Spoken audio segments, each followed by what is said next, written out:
Hey, what's going on, nerds? Retro Anima here. Here to do my pickups for last month, September, I think. It's a little bit late. It's like it's the 9th of October. It's a little bit late because postage here in Australia has been absolutely bullshit. So it's just been taking forever to get here. I'm still waiting on some items to arrive that have been over a month. So I don't even know if they're going to show up. But anyway, I picked up, a fair amount, at least, for me. Maybe, we'll see. But I got 6 HD DVDs here. I've been getting back into the old HD DVD game. All thanks to Mecha Mojo selling me off his collection. I used to have a massive collection of quite a few hundred titles back when they were just killed off, essentially. And yeah, I picked up a bunch for like $3 brand new, so I had a lot. I wonder how many, I don't even know how many there were. I think it was 400 or 500, but I'm not sure. In Australia, but anyway, I'm only picking up titles that I don't already own on some other format. So I didn't own Blazing Saddles, so I picked up this one because they're taking it off off all the streaming services and stuff because people are complaining and they're just being sooks.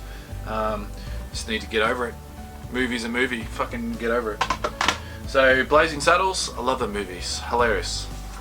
Daylight, this is alright. You know, you watch it once every 10 years. Sylvester Stallone action, sort of. Actually, is this one? Is this the one where they're in the tunnel and they've got to escape the tunnel? Yeah, I think it is. Yeah. Yeah. It's good. It's good. It's cheese. I got another copy of 300 because the one that I got just didn't work. It got to a certain part of the movie, about 40 minutes in, and it would freeze. So I got another copy of this. It's just come out on fucking 4K too, so I'm not going to bother pick up the 4K. I'm happy with the way that this looks on HD DVD. I love the film grain, like the grainy look that it has over it. I love the way it looks. It looks fine. It looks great. So happy with that. I got Errol Flynn in Robin Hood, The Adventures of Robin Hood, and it's got Basil Rathbone in it too, and Claude Rains. Where is this one from? 1938. Ooh, that's cool. That'd be a good one for imprint, Vision. Yeah, I haven't seen it yet, but I'd be very keen to see how they did this and just their version of it. Goes for 102 minutes, so not as long as what I thought. And I only paid like $5 each for these, so it's nothing. Deer Hunter, never seen it, so I picked it up because I do want to watch it. So Robert De Niro. Not what I thought it was, the story. So I read the synopsis and I thought it was something completely different.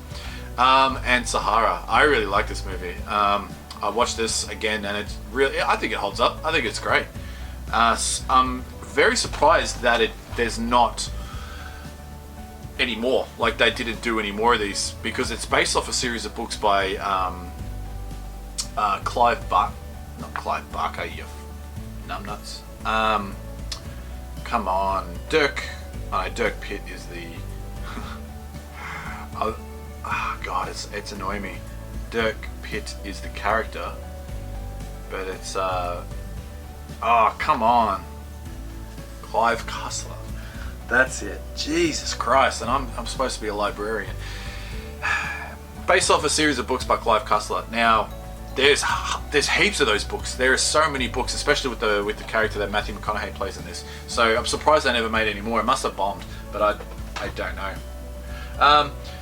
Next I got from Umbrella, and I'm so happy they released this. Umbrella Entertainment has fucking knocked it out of the park with this release, and it is the Monkey Magic Blu-ray release. I pre-ordered this the second it was on offer, and yeah, I got it super quick. I got it as soon as they said, yep, ready to ship, I got it within a couple of days. So this guy's actually got the delivery on point. But this is great. It's not widescreen, it's still 4:3. It's just the 52 episodes, with apparently the lost 13 episodes that we never got in Australia, that they had redubbed with the original cast back in 2004. So I don't think I've ever seen those. So that's really cool. No special features, bar There's 39 original BBC dubbing scripts that you can download and read over, which I'll probably do that at some point. But yeah, they look fantastic. Really all they've done is made the colour pop, so it's brighter, it's a lot more colourful, which is fine. It's really still like, just looks amazing. Like even the DVDs looked pretty good. I had some DVDs and they looked okay, but yeah, it's just much brighter. You can still get this too. I think it's around about $170 though for the Blu-rays. The DVDs are a bit less, but you'll probably get it on special. I think JO Hi-Fi's got a special on at the moment, 30% off, so you can probably pick it up there. But it's really good. I'm having an absolute blast. As far as I can tell, they haven't censored it in any way, so it is the original dialogue, because I know there is some language in there, like they call each other poofters and stuff like that, so you wouldn't get a modern day series where they're saying that sort of stuff. Among other things, they also say a lot of other things. I mean, this was a kid show for us here in Australia. This would be on in the early 90s. I want to say it was on the afternoon show, which I can't think of the guy's name, god damn it. But then it was shown on a Sunday morning with a show called Recovery, which, if I remember correctly, it was an Australian show, but they sort of talked a lot about music and stuff like that, like 90s stuff, and mainly 90s sort of Triple J music. Triple J was a Australian radio station, used to be cool, but it's not anymore. But yeah, they used to show it on that as well. So yeah, get this if you if you like the show. It's really good. It's a really good version of this show. And I'm watching it at the moment, and I'm like, there's a 10-disc Blu-ray set, and I'm like 5 discs in already. I fucking loved it. Been smashing it. I've been watching like 2-3 episodes a day. The next 3 that I got, I just had a hankering for them, and I couldn't find them anywhere because I don't have Netflix or any streaming services. So, because I've got my own personal Netflix over here that you can't see, or just here. But I ended up getting the Free Willy trilogy. The Free Willy trilogy. What a fucking thing to say. Free Willy 1, which I watched, and that holds up, man. This holds up. It's a good film. That's my childhood there, and this as well. Free Willy 2, so good. I haven't seen this one yet though, but yeah, Free Willy 1, that just fell out there. Free Willy 2, so good. And 3, which I've only seen once, so I don't have as strong a connection with this. But I'm stoked that the original characters come back in these movies. I don't know if Michael Madsen's in this one, but he certainly is in the first 2. And I love Michael Madsen. He's so good. He's just like he's like a badass, but you don't expect him to be a badass. But not in these movies specifically, but just in general. He can play a good badass character, but you don't expect it. But yeah, Free Willy 1, 2, and 3. I know there's a 4th, but I don't really care about that movie, that film. I would like to see maybe a modern day one. Might be cool. We got Black Knight from Martin Lawrence. This movie is so funny. I hadn't seen this since it first came out, and I only watched this on VHS, and we rented it, and I think we watched it like 5 times over the weekend. This movie is so good. I really enjoy this movie. Again, you won't get sort of humor like this anymore. It's just so good. I love this movie. When did this come out? 2001.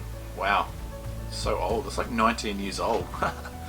Because it's just like, you don't see movies like this that are like AAA titles anymore. I can't think of a modern day movie aside from maybe Borat. But even so, that's in a league of its own. That's a different style. But movies like this, I guess a Bill and Ted remake, they tried, but that was horrible. Absolute trash. But yeah, I'm so happy to have this in the collection. I've already watched this twice. I fucking love it. I got a couple of VHS tapes off my very good buddy Daz the Destroyer. He sent me Cyber City. This is files, what do they call it? Cyber City Audio 808 or Odo 808, whatever. Cyber City Files 1 to 3. This is from 1991? 95, 96. Let's just go 96. I think it's definitely 90s. I'd never seen it, but 90s anime, man. 80s, late 80s to sort of 90s to 2000, late 90s.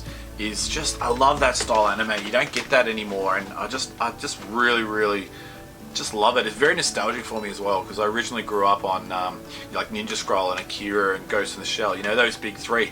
But I also watched a lot of I watched Techno Man and Neon Genesis and Gunsmith Cats and the other Sheila's in the robo suits, Bubblegum Crisis, and even a little bit of there's another one I can't think of. But yeah, I love this sort of stuff, and I'm just trying to get as many of this as I can. Guyver, that's what I was trying to think of. Yeah, I'd love to get this more like the next ones. Also, I got Fist of the North Star. This is the movie, and this was amazing. I never seen this before, and I watched it, and holy shit, I loved it.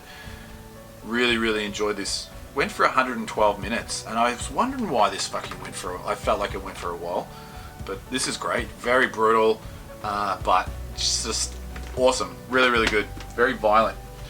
I can go over there. I got a couple of Blu-rays. Stage Fright, my most recent one. I got this off a Facebook group. This is the.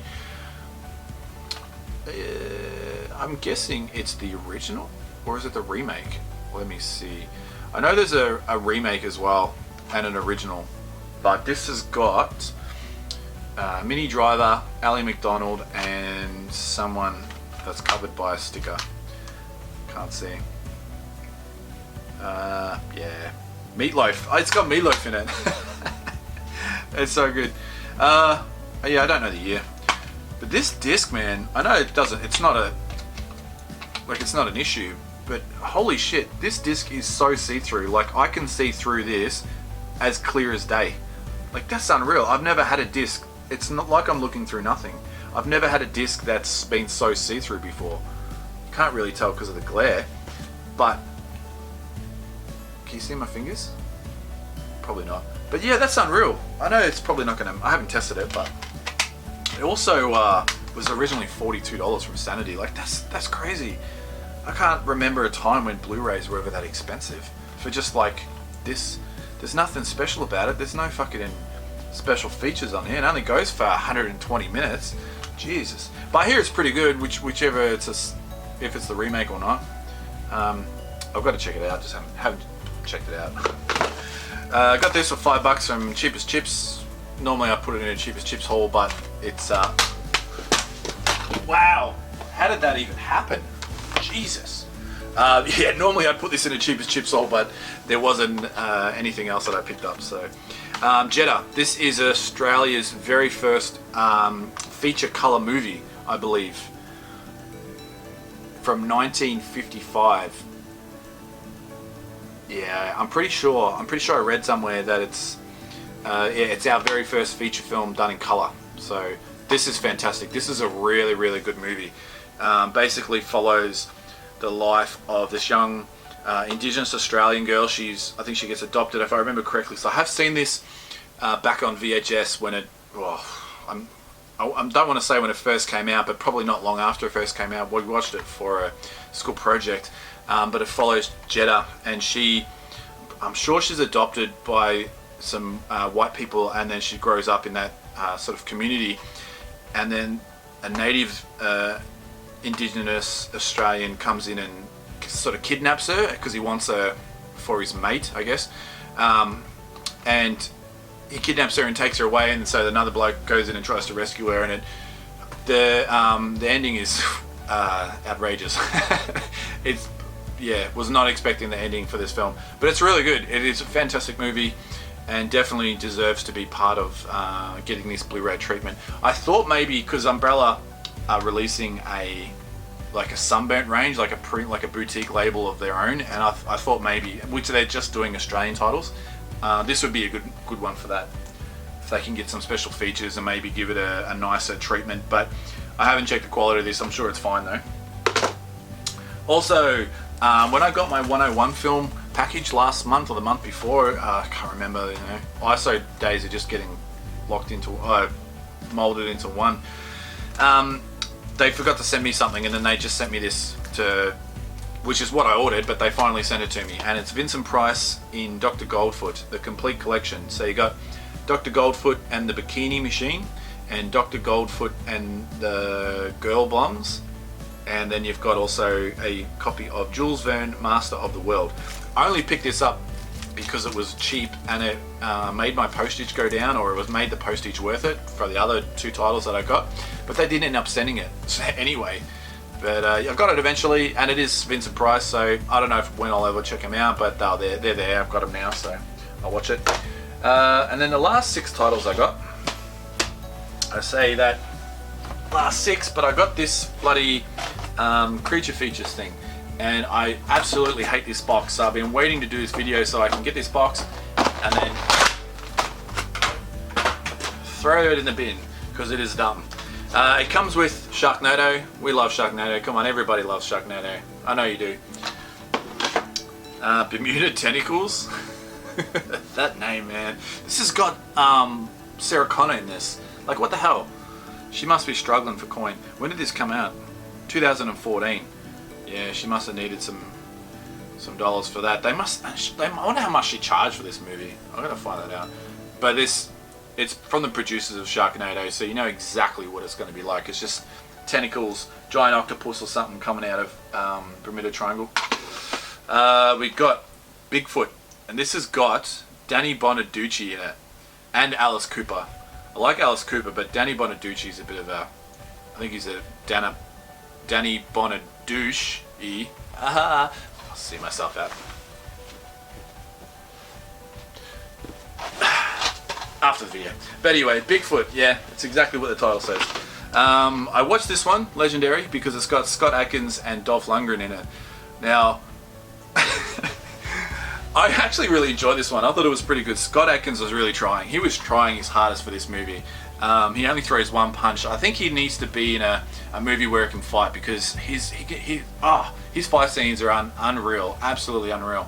And Dolph Lundgren's just in it for a payday. Like, he doesn't care. He does not care about this film being in this movie whatsoever. But I mean, the CG is what you'd expect for one of these movies. I think, are they Asylum, or are they just?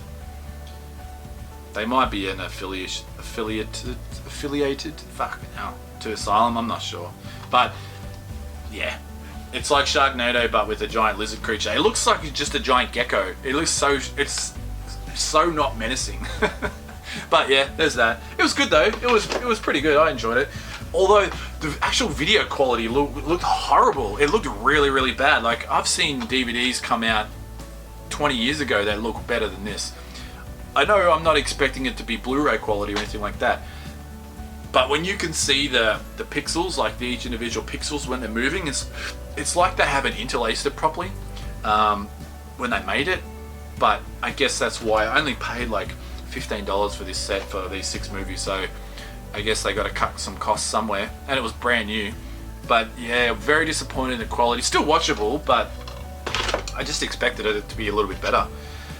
We got Treat Williams and Ronnie Cox in Rage of the Dinosaurs. Oh yeah, I wish the movies looked as good as the covers do. These covers are the best part of the film, although the Legendary cover isn't really the best, but these covers look so good, man. I'd get these posters and put them on the wall. They look awesome. Yeah, it's just like Jurassic Park, I suppose. Jurassic World or whatever. Again, this is another one from the producers of Sharknado. I'm sure they've all got something to do with each other. Yeah, some of these are Asylum, some aren't. And they range from like 2011 to 2014, so they all have a similar CGI, like dodgy CGI. And then this has got Debbie Gibson and Tiffany, 80s pop stars. Yeah. They must be really struggling for coin if they're doing this. Mega Python versus Gatoroid. Oh, so good. There's a few Mega Pythons out there, and I'm sure there's a couple of Gatoroid films out there, so I don't know where this fits in the series. I can't watch it out of order, so I'm going to have to find out, because I do have a lot of Mega Shark films. I'm missing one. So, cool. I don't know where that actually cut off then, but I've been talking for too long. But yeah, Mega Python versus Gatoroid. Got to check and see if there's any more in the series with these characters so I can watch them too, because why not? That's it. I do have some others coming, but I've got to wait for them to get here because yeah, they're coming. So I'll do a separate video for those probably next month. But that's everything I watched. Everything I picked up in the month of September. Let me know in the LC section down below if there's anything I should be watching first, or even recommend me something else, and I will probably not watch that instead because there are just way too much shit to watch. But hey, when in lockdown. But yeah, until then, or until the next video, stay safe, stay happy. Cheers.